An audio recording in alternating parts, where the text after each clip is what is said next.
क्या आपने कभी ऐसी जगह के बारे में सुना है जहां एक पूरी पहाड़ी और उसके चारों तरफ बहती नदी को देखकर लोगों को ओम का आकार दिखाई देता है, जहां भारत के 12 ज्योतिर्लिंगों में से एक विराजमान है, जहां हजारों साल पुरानी आस्था, नर्मदा नदी और प्राचीन मंदिर एक साथ दिखाई देते हैं। आओ सबसे दिलचस्प सवाल, क्या सच में मानदाता पर्वत का आकार ओम जैसा है? इस वीडियो में हम जानेंगे ओमकारेश्वर का इतिहास, मानदाता पर्वत की कहानी, नर्मदा मैया का महत्व, यहाँ का विज्ञान, घूमने की पूरी जानकारी और लगभग कितना खर्च आएगा। नमस्कार दोस्तों, आप देख रहे हैं वर्ल्ड ऑफिशियल से, मैं हूँ शुभम। ओमकारेश्वर आखिर है कहाँ? ओमकारेश्वर मध्य प्रदेश के खंडवा जिले में स्थित एक प्रसिद्ध तीर्थ स्थल है। यह जगह नर्मदा नदी के बीच स्थित मानदाता या ओमकार क्षेत्र के कारण खास मानी जाती है। एमपी टूरिज्म के अनुसार यह इंदौर से लगभग 80 किलोमीटर के आसपास है और यहाँ 12वां ज्योतिर्लिंग ओमकारेश्वर ज्योतिर्लिंग स्थित है। अगर आप हवाई जहाज से आ रहे हैं तो सबसे नज़दीकी प्रमुख एयरपोर्ट इंदौर का देवी अहिल्याबाई होलकर एयरपोर्ट है। रेल से आने वालों के लिए खंडवा और इंदौर प्रमुख विकल्प है और रोड से ओमकारेश्वर काफ़ी आसानी से पहुंचा जा सकता है। मानदाता पर्वत और ओम का रहस्य। अब आते हैं इस जगह की सबसे इंटरेस्टिंग बात पर। जिस द्वीप का पहाड़ी क्षेत्र पर ओमकारेश्वर मंदिर स्थित है उसे मानदाता या ओमकार पर्वत कहा जाता है। कहा जाता है कि नर्मदा की धाराओं और जमीन की आकृति को ऊपर से देखने पर यह पवित्र चिन्ह ओम जैसा दिखाई देता है। इसी वजह से ओमकारेश्वर का नाम को ओमकार यानी ओम की ध्वनि से जोड़ा जाता है। लेकिन यहाँ एक बात बहुत जरूरी है, आस्था और विज्ञान को हमें अलग अलग समझना चाहिए। धार्मिक परंपरा इस आकृति को पवित्र मानती है, जबकि विज्ञान इसे नदी के प्रवाह, भू आकृति और प्राकृतिक भूगर्भीय प्रक्रियाओं से बनने वाला लैंडस्केप मानती है।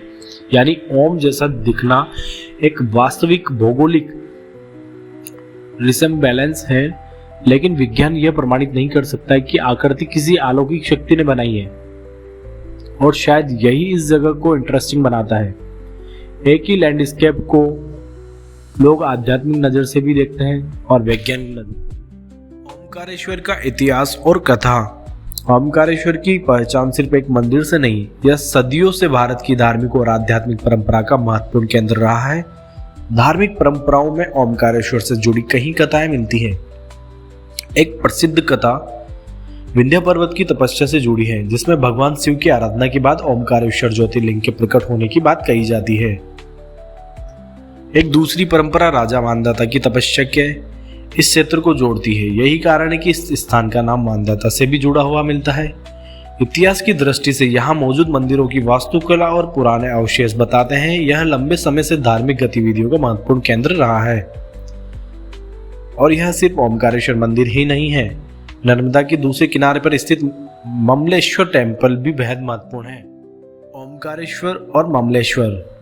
ओमकारेश्वर यात्रा में एक बड़ी गलती यह होगी कि आप सिर्फ मुख्य मंदिर देखकर वापस चले आए, क्योंकि यहाँ ममलेश्वर भी है।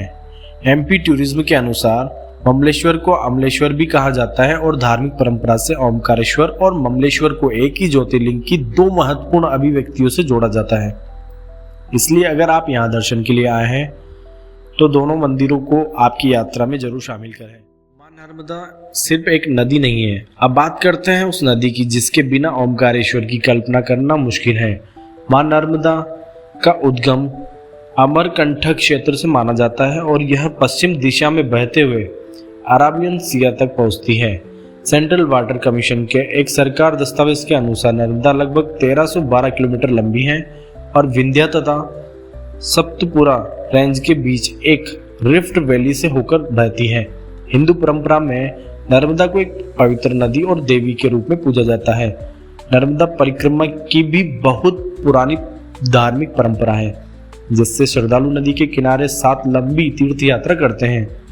यही वजह है कि ओमकारेश्वर में नर्मदा नदी सिर्फ लैंडस्केप नहीं है, यह यहाँ की आस्था, संस्कृति और जीवन का हिस्सा है। साइंस क्या कहती है? अब सवाल जो बहुत लोग पूछते हैं, क्या ओमकारेश्वर में कोई साइंटिफिकल महत्व है?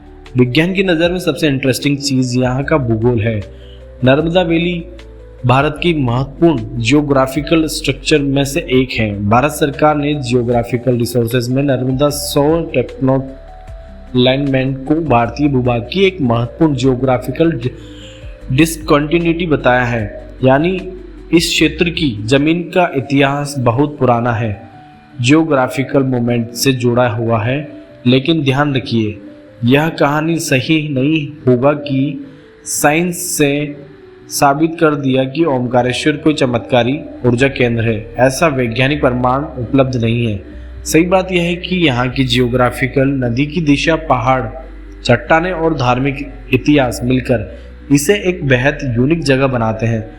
और यही बात हमारी वीडियो को सिर्फ धार्मिक वीडियो के बजाय इंफॉर्मेटिव ट्रैवल डॉक्यूमेंट्री बना सकती है। ओमकारेश्वर में क्या क्या देखें? अगर आप ओमकारेश्वर जा रहे हैं तो ये सबसे जरूरी है कि आपको यहाँ देखना क्या है। मैं आपको इसकी लिस्ट बताता हूँ। Number 1 Omkareshwar Jyotirlinga, number 2 Mamleshwar temple, number 3 Siddhnath temple जिसकी आर्किटेक्चर काफ़ी शानदार है, number 4 Gauri Somnath temple, number 5 Govind Bhagwatpura जिसे आदि शंकराचार्य की परंपरा से जोड़ा गया है और आज के समय की सबसे बड़ी आर्किटेक्चर से बनी हुई है। एकात्म धाम और स्टेचू ऑफ वंस, यहाँ आदि शंकराचार्य की 108 फीट ऊंची स्टेचू ऑफ वंस बनाई गई है। इसके अलावा नर्मदा के घाट, ब्रिज, बोट राइड और आसपास के प्राकृतिक व्यू भी। ओमकारेश्वर सिर्फ एक धार्मिक स्थान नहीं है, यहाँ आपको एक साथ मिलती है आस्था, इतिहास, आर्किटेक्चर, नदी, पहाड़ और प्रकृति। एक तरफ भक्त के लिए यहाँ भगवान शिव हैं, दूसरी तरफ इतिहास प्रेमी के लिए प्राचीन मंदिर हैं और साइंस में इंटरेस्ट रखने वाले व्यक्ति के लिए यहाँ की जियोलॉजी और नर्मदा वैली अपने आप में बहुत इंटरेस्टिंग है। शायद यही भारत की खूबसूरती है, जहाँ एक ही जगह को अलग अलग लोग अलग अलग नज़रों से देखते हैं। अगर आपको यह ओमकारेश्वर यात्रा पसंद आई हो तो वीडियो को लाइक करें, चैनल वर्ल्ड ऑफिशियल को सब्सक्राइब करें, कमेंट में बताएं क्या ओमकारेश्वर जाना चाहेंगे। मैं मिलूंगा आपसे अगली जनवरी में। तब तक के लिए जय भोलेनाथ, हर हर महादेव, जय मां नर्मदा।